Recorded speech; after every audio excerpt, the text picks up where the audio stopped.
Gandang araw. Ngayon ipapakita ko sa inyo kung paano pag-install ng sticker lens dito sa ADB 160. Ginagamitan pala natin ito ng blower. Ayan, tapos na natin ma-install.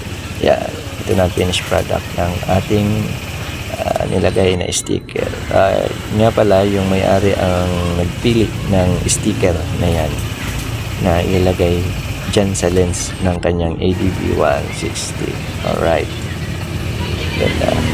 ganda siya tignan, no?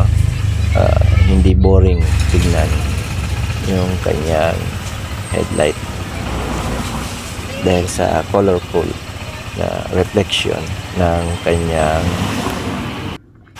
sticker na design.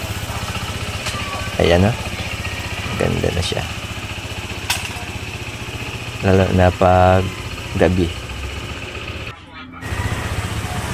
Ganda siyang tignan, iba-iba ang kulay, maraming design ng mga sticker, kaso yan ang napili nung may-ari.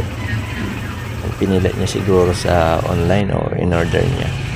So ayun, nag-install lang naman tayo.